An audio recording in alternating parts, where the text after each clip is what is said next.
Bismillahirrahmanirrahim. Assalamualaikum warahmatullahi wabarakatuh. Selamat pagi dan salam sejahtera bagi kita semua, dimanapun teman-teman berada. Sebelumnya, izinkan saya memperkenalkan diri. Nama saya Muhammad Juan Iqbal dengan nomor NBI 1462-5024. Nah, di sini saya akan memenuhi tugas saya untuk membuat dan menjelaskan PPT Bahasa Mesin dan Assembly Language. Untuk memenuhi tugas dari mata kuliah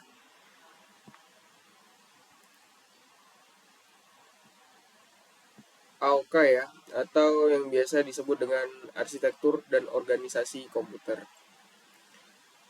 Baiklah, mungkin perkenalan yang cukup singkat. Oh iya, sebelumnya saya dari kelas karyawan semester 2 di program studi Teknik Informatika Universitas 17 Agustus Surabaya. Nah, mungkin langsung saja kita masuk ke materinya.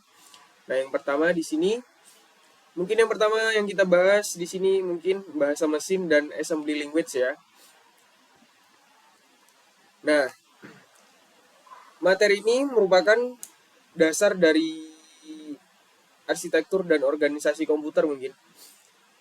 Nah, dikarenakan menjelaskan fungsinya itu bagaimana prosesor memahami dan menjalankan instruksi dari sebuah programnya. Semisal, mungkin saat kita menggunakan aplikasi seperti Microsoft Word, browser, game, atau yang lainnya, sebenarnya prosesor itu tidak memahami apa itu bahasa C, Java, maupun Python.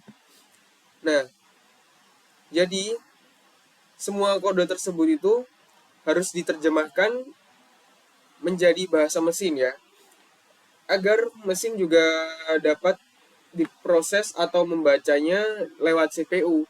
Oleh karena itu, memahami bahasa mesin atau assembly membantu kita untuk mengetahui apa sih yang sebenarnya terjadi di dalam komputer ketika sebuah program itu bisa dijalankannya ya. Nah, mungkin di sini nanti kita akan membahas dari bahasa mesin dan assembly language-nya mulai dari pengertian seperti tadi, cara kerjanya, mnemoniknya, assembler-nya, register, contoh dari programnya, fungsi, hubungannya apa sih dengan arsitektur komputer itu, perbedaannya apa sih, dan kelebihan ataupun kekurangannya, dan serta mungkin penerapannya ya. Nah, mungkin nanti kita akan kupas satu-satu, kita akan jelaskan di materi bahasa mesin dan assembly language ini. Baik, jadi pendahuluannya itu ya seperti tadi, definisi pentingnya dan peran dalam dunia komputer. Bahasa mesin adalah bahasa asli CPU ya, yang terdiri dari kode biner 0 dan 1. Cuman 2 ya di sini. Jadi program CPU itu hanya bisa membaca kode biner 0 dan 1. Nah, sementara assembly language ini adalah bahasa tingkat rendahnya yang menggunakan mnemonik untuk mempermudah penulisan instruksi dalam mesin. Nah, bahasa mesin adalah bahasanya asli komputer. Nah, sedangkan assembly mempermudah programmer untuk menulis instruksinya. Jika kita memahami keduanya, sangat penting untuk mengerti cara kerja CPU ini tersendiri. Nah, seperti arsitektur komputer dan pemrograman tingkat rendah yang lainnya. Nah, bahasa mesin ini di sini sendiri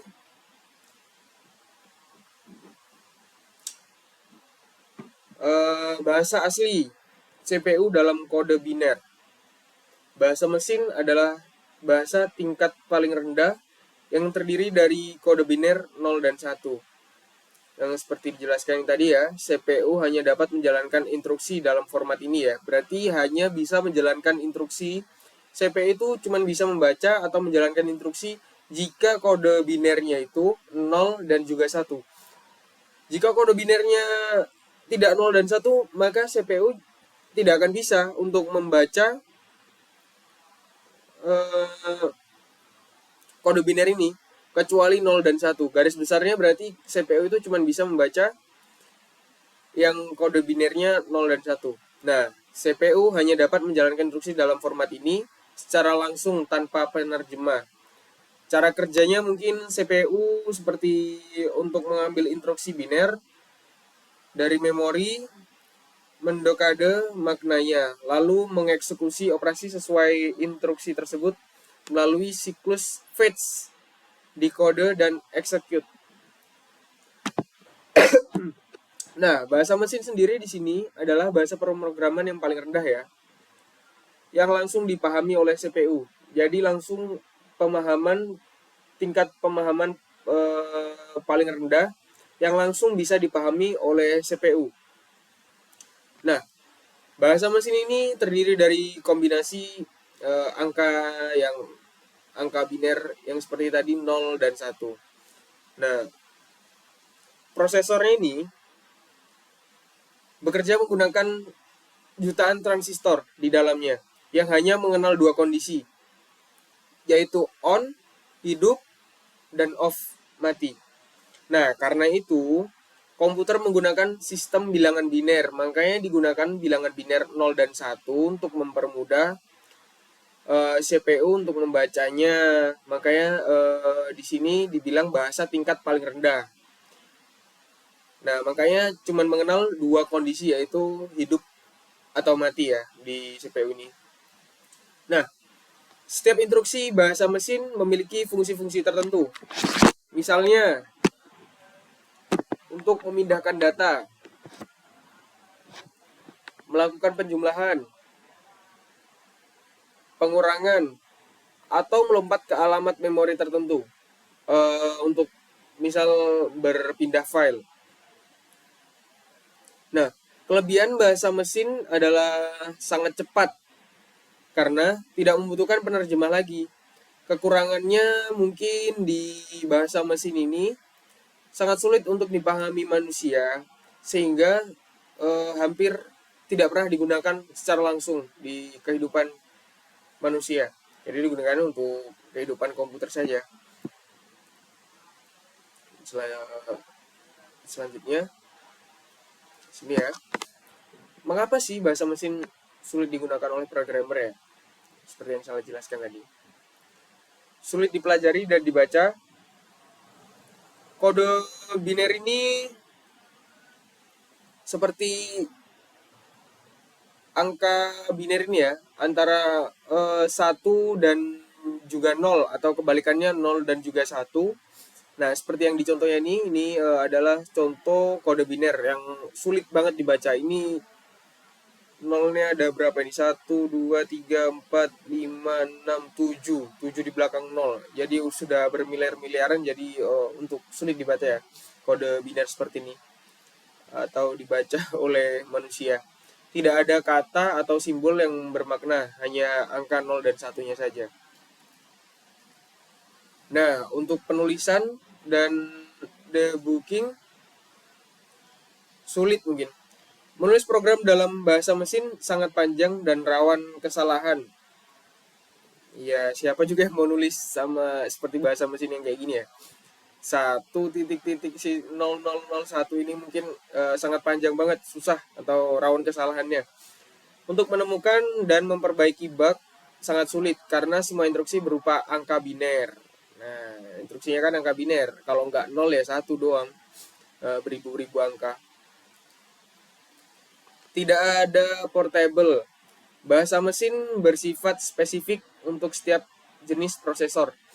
Program yang ditulis untuk satu CPU tidak dapat langsung dijadikan pada CPU dengan arsitektur yang berbeda.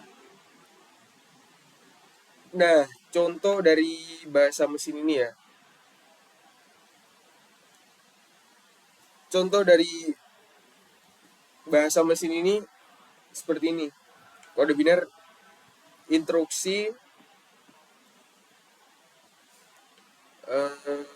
dan arti dalam CPU. Nah ini MOV AL97. Nah seperti ini ya. Setiap kode biner ini diproses langsung oleh CPU sebagai instruksi atau eksekusi. Nah, ngomong-ngomong, gimana sih sejarahnya bahasa komputer ini untuk dari generasi ke generasi ya? Mungkin di sini saya akan tambahkan mungkin ya untuk sejarahnya dari bahasa mesin ini atau programmer ini pada komputer. Yang pertama itu generasi pertama, programmer itu menulis program. Ini sejarahnya ya mungkin menulis program menggunakan bahasa mesin. Nah, jadi proses tersebut sangat sulit karena semua instruksi harus ditulis dalam bentuk angka biner. Nah, ini awal mulanya. Untuk mempermudah proses pemrograman, kemudian dikembangkanlah assembly atau language ya bahasanya yang menggunakan memori seperti move, add, sub, jmp dan yang lain ya. Nah itu mungkin munculnya di sini dikarenakan untuk dikembangkannya assembly yang menggunakan mnemonic. Ini berarti namanya mnemonic. Nah selanjutnya apa sih itu assembly language? Menggunakan mnemonic. Assembly menggunakan singkatan instruksi seperti move, add, sub, jmp, atau yang lebih mudah dipahami dibandingkan dengan kode biner. Nah, lebih mudah dipahami, assembly jauh lebih mudah dibaca dan ditulis oleh programmer dibandingkan bahasa mesin yang tadi ya, atau yang terdiri dari dua angka tadi, angka biner tadi, 0 atau juga 1. Nah, assembly language ini juga dekat dengan bahasa mesin. Meskipun lebih mudah, biasanya nih assembly ini tetap sangat dekat dengan bahasa mesin dan memberikan kontrol langsung ke hardware CPU kita. Bahasa ini dikategorikan bahasa tingkat rendah yang menggunakan mnemonic untuk mempermudah pemrograman sendiri ya. Tujuannya apa sih assembly language ini? Nah, ini tuh tujuannya tuh bahasa pemrograman yang tingkat rendah ini menggunakan singkatan instruksi sehingga mudah dipahami manusia.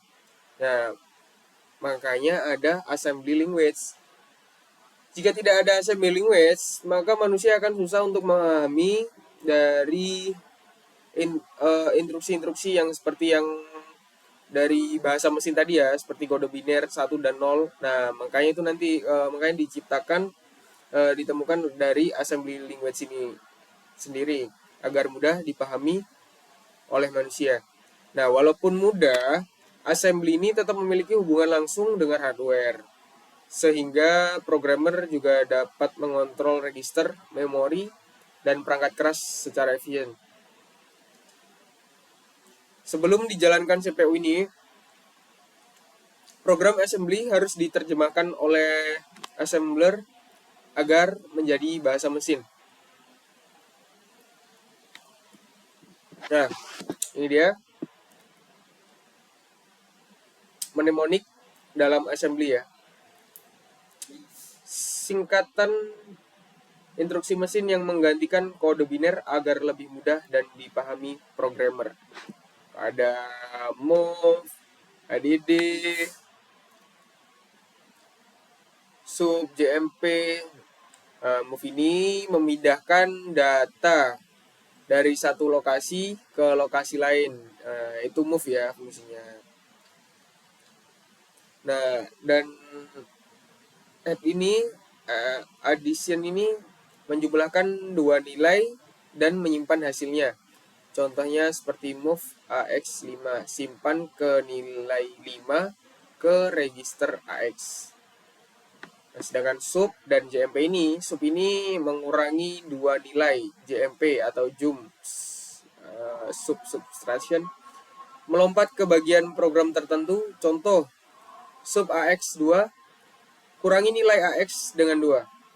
Nah, sedangkan untuk fungsinya mnemonic ini sendiri menggantikannya angka biner yang sulit diingat dengan kata singkat yang bermakna, sehingga programmer lebih mudah menulis dan memahami instruksi dari assembly itu sendiri.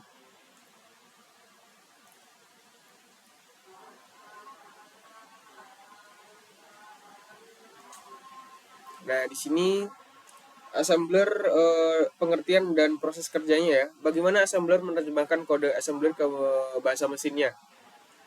Jadi antara ke kode assembly ke bahasa mesin. Jadi mungkin yang langkah pertama itu yang dipahami ya, yaitu programmer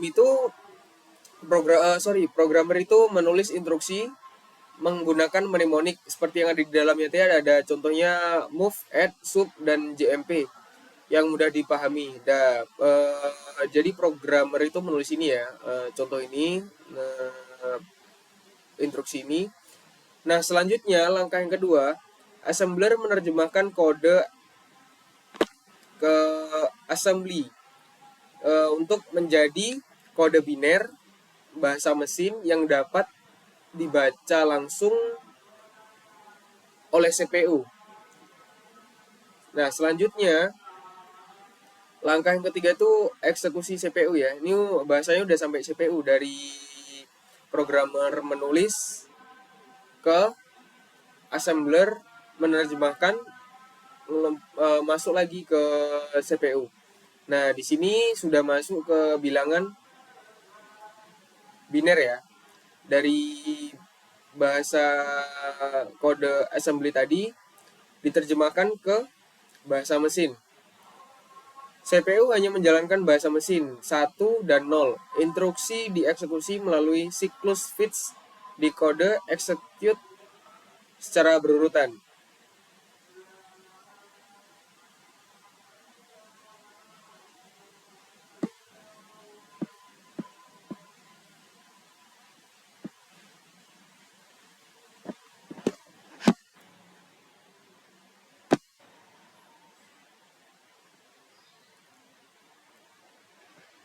Nah, di sini nih sendiri CPU ini registernya apa sih? CPU itu tempat menyimpannya data sementara ya. Di dalam CPU, register memiliki kecepatan jauh lebih tinggi dibandingkan RAM. Contohnya AX sebagai akumulator, BX sebagai base register, CX sebagai counter, dan DX sebagai data register. Register ini sendiri digunakan untuk menyimpan operan dan hasil operasi agar proses komputasi menjadi lebih cepat. Itulah CPU. Nah, siklusnya itu dari CPU, instruksi dari siklus CPU itu seperti ini tadi ya, ada 3 tahap. CPU itu bekerja melalui 3 tahapan utama, yaitu fetch, decode, dan execute. Nah, pada tahap fetch, CPU ini mengambil instruksi dari memori. Nah, setelah itu pada tahap decode, control unit menerjemahkannya ke instruksi. Nah, selanjutnya pada tahap execute, instruksi dijalankan oleh ALU atau unit lainnya. Nah, siklus ini terjadi terus-menerus atau sampai miliaran kali setiap detik. Nah, inilah siklus yang berada di dalam CPU sekecil ini. Nggak bisa komputer berjalan ya. Soalnya siklusnya itu berulang.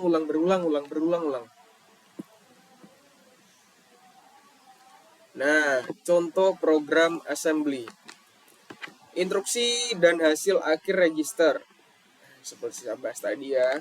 dalam CPU ini. Instruksi dan hasilnya itu AX sama dengan 13, move AX 10 ke AX sama dengan 10. Seperti ini. Hasil akhirnya tetap 13. Setiap instruksi memindahkan atau memanipulasi nilai dalam register CPU. Move membuat nilai, add menjumlahkan, dan sub mengurangi. Register AX bertindak sebagai akumulator utama dalam proses perhitungan ini.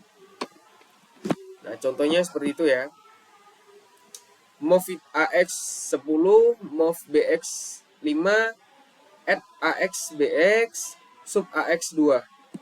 Nah, instruksi ini pertama menyimpan angka 10. Nah, instruksinya itu pertama menyimpan angka 10 ke register AX. Nah, untuk instruksi kedua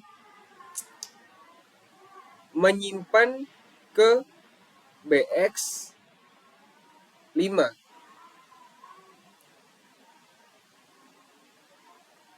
Menyimpan angka 5 ke BX. Nah, instruksi yang ketiga menjalankan add ya. Add menjumlahkan, yaitu menjalankan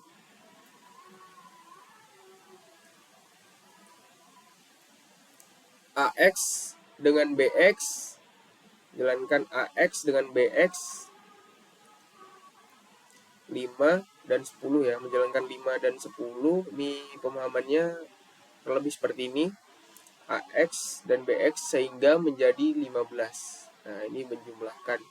Jadi ini tadi memanipulasinya, nilai dalam register untuk membuat nilainya dan ditambahkan add AX dan BX nya ditambahkan dan sehingga menjadi 15. Nah, terakhir dikurangi 2. Dikurangi 2 subs, mengurangi ya, subs sama dengan 13. Sehingga hasil terakhirnya adalah 13.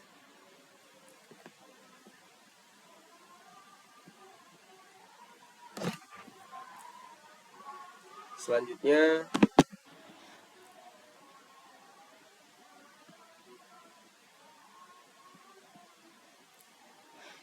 register dalam assembly language. Register atau penyimpanan data cepat sebagai meja kerja CPU dalam memproses sebuah instruksi. Register data AX, BX, CX, DX adalah register data utama AX, akumulator untuk operasi aritmetika, BX atau base untuk pengalamatan, CX atau counter untuk perulangan, DX data untuk 1 atau 0. Register pointer ini. Nah, register pointer ini sendiri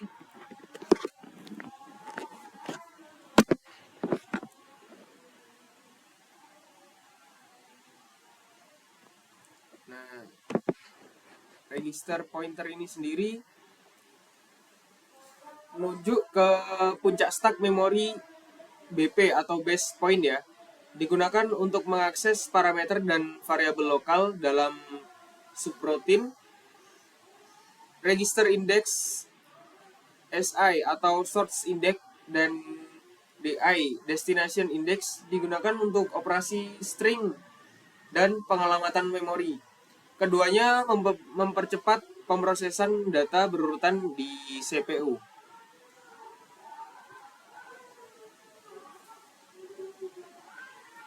Nah, sini fungsi assembly language dari sistem dan hardware-nya ya. Coba fungsinya ini, penerapan dari assembly-nya ini, berbagai sistem dan perangkatnya.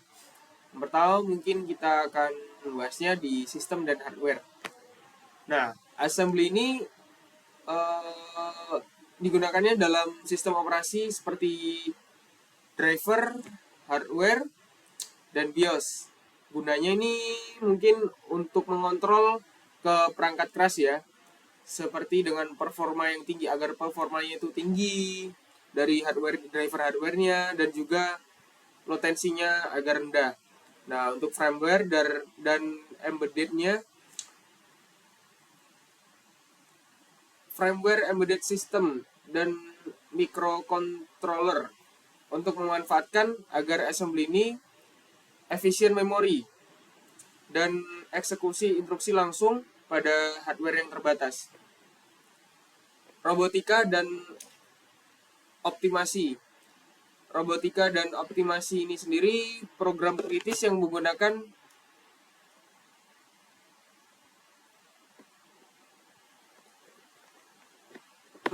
assembly ya untuk kecepatan maksimal agar kontrolnya presisi dan ukuran kode yang sangat kecil dan juga efisien. Nah, mungkin itu ya fungsi dari assembly language-nya.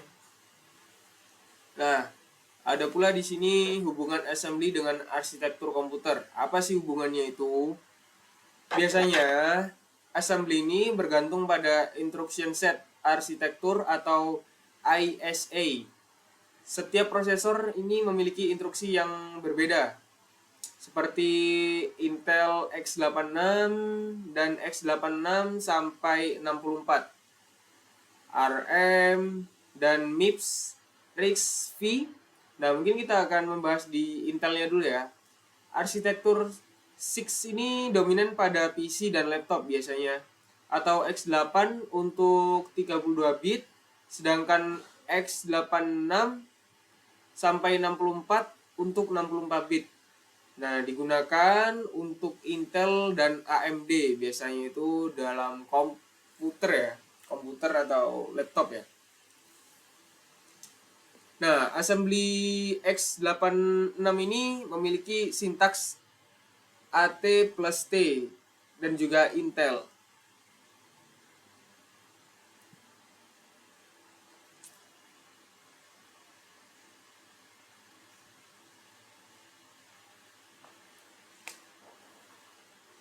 Nah, untuk ARM dan MIPS-nya, mungkin ARM itu arsitektur RISC efisien daya.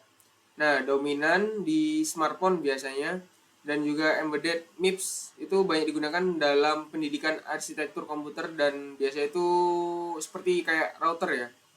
Nah, untuk ini RISC-V ini arsitektur open resource modern berbasis RISC digunakan dalam riset, load, dan juga perangkat embedded instruksi assembly dan berbeda dari x86 dan ARM.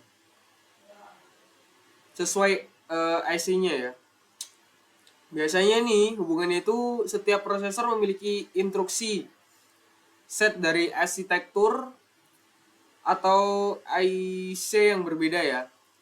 ISA itu menentukan gimana kumpulan instruksinya yang dijalankan prosesor.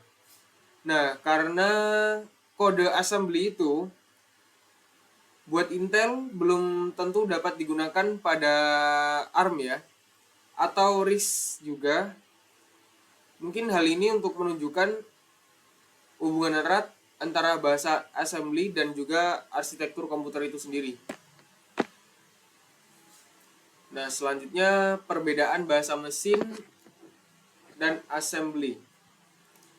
Perbandingannya itu langsung ke kode biner dan mnemonik. Perbedaannya ya, langsung kelihatan banget sih sebenarnya itu perbedaannya.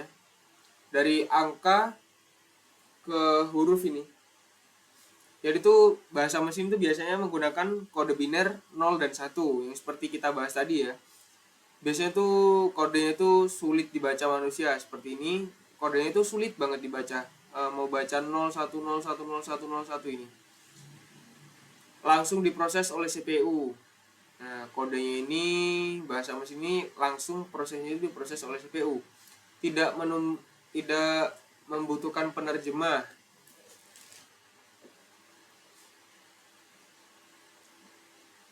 Berbeda untuk setiap jenis prosesor. Nah, sedangkan assembly language ini tuh menggunakan mnemonik move, add, dan sub. Lebih mudah dipahami programmer atau bahasa istilahnya yaitu ya move, add, dan sub. Nah, diterjemahkan oleh assemblernya sendiri ke bahasa mesin. Dan juga ini tuh kalau untuk assembler language tuh juga membutuhkan assembler sebagai perantara ya. Dan juga yang terakhir untuk bergantung pada arsitektur dalam prosesornya sendiri ya. Nah, mungkin untuk kelebihan dan kekurangan dari assembly ini sendiri, perbandingan keunggulan dan kelemahan assembly language dalam pemrograman ini, yang pertama tuh ya, mungkin kelebihannya. Program ini tuh cepat dan efisien. Kontrolnya itu langsung ke hardware. Jadi untuk ukuran program kecil ini dan optimal, ideal untuk sistem embedded dan real time. Kalau untuk kekurangannya assembly ini sendiri, sulit dipelajari dan ditulis, tidak portable antara arsitektur. Penulisannya ini programnya lebih lama, debugging serta kompleks. Jadi kesimpulannya assembler ini tetap relevan untuk optimasi kritis firmware ya dan embedded system meski memiliki keterbatasan dalam portabilitas dan kemudahan penulisannya.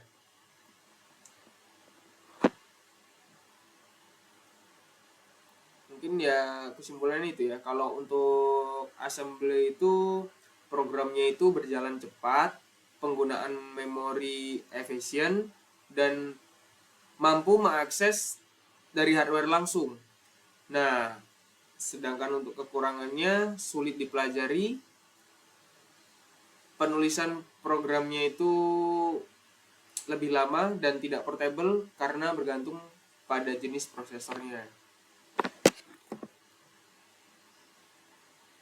Nah, untuk penerapan assembly ini sendiri, assembly language ini, di mana assembly language ini masih digunakan dalam dunia teknologi modern, BIOS, firmware, dan drive. Nah, assembly ini digunakan dalam BIOS untuk inisialisasi hardware. Firmware perangkat embedded ini, drivernya itu hardware yang membutuhkan kontrol langsung ke perangkat.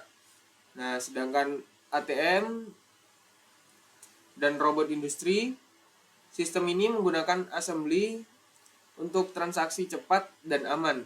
Robot industri itu memanfaatkan assembly buat kendali presisi tinggi dan respon yang secara langsung, spesifik atau real time.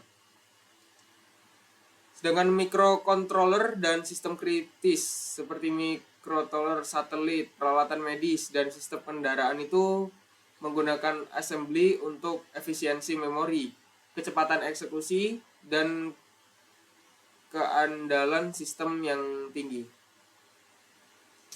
Nah, tantangan dan masa depan assembly language ini, perannya itu di era modern atau prospeknya ke depan ya. Assembly language itu meliputi kurva belajar yang sangat curam mungkin kalau dibilang, sintaks yang kompleks, serta sifatnya itu tidak portable. Karena kode assembly ini sendiri untuk satu arsitektur itu tidak dapat langsung digunakan pada arsitektur lain. Jadi satu ya untuk satu, jadi nggak bisa untuk yang lainnya. Namun assembly ini tetap relevan dan penting di masa depan. Digunakan untuk embedded sistemnya mungkin dari firmware, BIOS, microcontroller, dan optimasi kritisnya juga. Pemahaman assembly ini menjadi fondasi ya yang kuat dalam memahami arsitektur dari komputer itu sendiri. Nah, sebagai kesimpulannya, bahasa mesin ini mungkin ya merupakan bahasa asli. Bahasa asli dari komputer yang langsung dipahami oleh prosesor CPU. Nah, hadirlah assembly untuk mempermudah dari programmer dalam menulis instruksi tanpa harus menggunakan kode biner. Walaupun saat ini lebih banyak digunakan bahasa tingkat tinggi. Nah, Pada akhirnya, semua program tetap diterjemahkan menjadi bahasa mesin sebelum dijadikan CPU, dijalankannya CPU, sorry. Dengan memahami kedua bahasa ini, antara bahasa mesin dan assembly ini, kita dapat memahami, jadi itu kita dapat belajar ya dari dua sisi, memahami cara kerja komputer dari tingkat paling dasar hingga proses eksekusi instruksi oleh prosesornya itu sendiri. Nah, bahasa mesin adalah bahasa asli dari CPU. Nah, sedangkan assembly mempermudah penulisan instruksi dengan mnemonik. Keduanya penting untuk memahami arsitektur komputer. Nah, mungkin kurang lebih presentasi dari saya mungkin itu saja. Terima kasih atas perhatiannya. Dan teman-teman sekalian, apabila ada salah kata, tutur kata yang kurang sopan, mungkin salah katanya mohon dimaafkan. Sekian dari saya, izinkan saya pamit diri. Assalamualaikum warahmatullahi wabarakatuh.